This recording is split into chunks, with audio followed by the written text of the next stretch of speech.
Merci Monsieur le Président, Monsieur le Ministre, Madame la rapporteure, mes chers collègues. Nous voilà parvenus à l'issue du débat sur le projet de loi de transformation de la fonction publique que nous pourrions utilement rebaptiser, afin que nos concitoyens comprennent de quoi il est question, loi d'extinction de la fonction publique. Oui, votre texte met à mal notre conception française et républicaine de la fonction publique, un modèle dont la grandeur et l'originalité sont remarquées, sinon enviées dans le monde entier.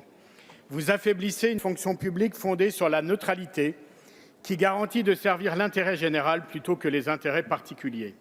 Une fonction publique entrée dans la modernité au sortir de la dernière guerre mondiale, lorsqu'il fallut reconstruire à partir des services publics une nation démocratique faisant le choix du progrès, de la liberté et de l'égalité contre l'obscurité et la barbarie. Mesurez, chers collègues, que c'est dans ce contexte si particulier, au sortir de l'occupation nazie et de la collaboration vichiste, que s'est construit le statut moderne de notre fonction publique, bâti autour de 3 principes, l'égalité, la neutralité et la responsabilité. Ce statut crée un fonctionnaire citoyen qui n'est pas le rouage impersonnel de la machine administrative, pour reprendre les mots du ministre du général de Gaulle de l'époque, Maurice Thorez.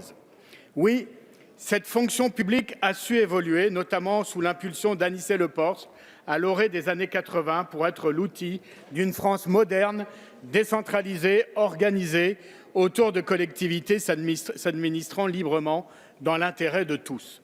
Oui, cette grande fonction publique s'est montrée capable de répondre aux exigences de développement de nos services publics dans tant de domaines. Se soigner, s'éduquer, se déplacer, communiquer, être protégé, défendu, tant de besoins essentiels de nos vies. Les Français, d'ailleurs, le savent bien. Eux qui, confrontés à une paupérisation accrue, à des inégalités entre les territoires toujours plus profondes, réclament aujourd'hui massivement plus de services publics. Ils savent bien que l'action publique et l'esprit républicain qui l'anime est un des vecteurs les plus fiables de la cohésion sociale et territoriale. Le statut de fonctionnaire n'est pas un privilège.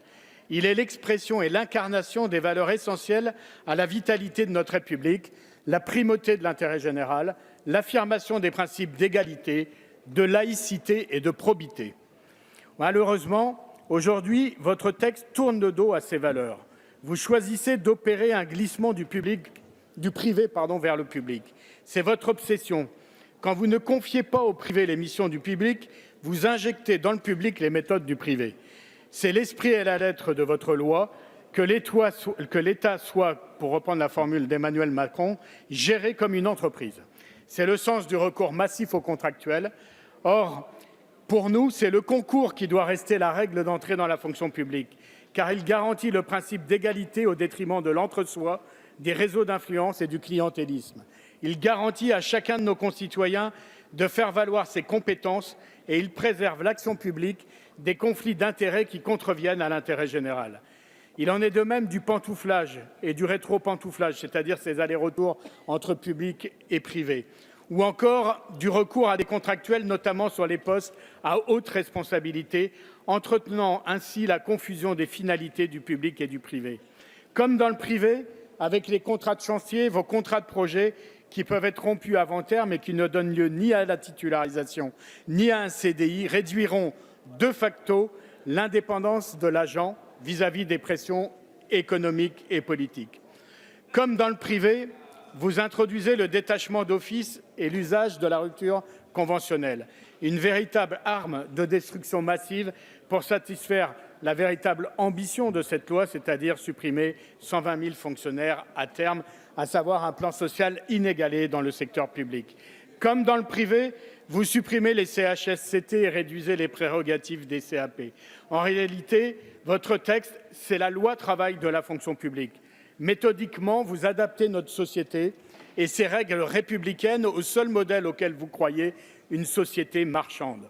Mes chers collègues, ce week-end, les nationalismes et les démagogues ont encore avancé leurs pièces dans l'Europe tout entière. À la lumière de ces résultats, fragiliser les fondements de notre République apparaît encore davantage comme une décision dangereuse. Et pour toutes ces raisons, les députés communistes et le groupe GDR votera contre cette proposition. Merci, chers collègues.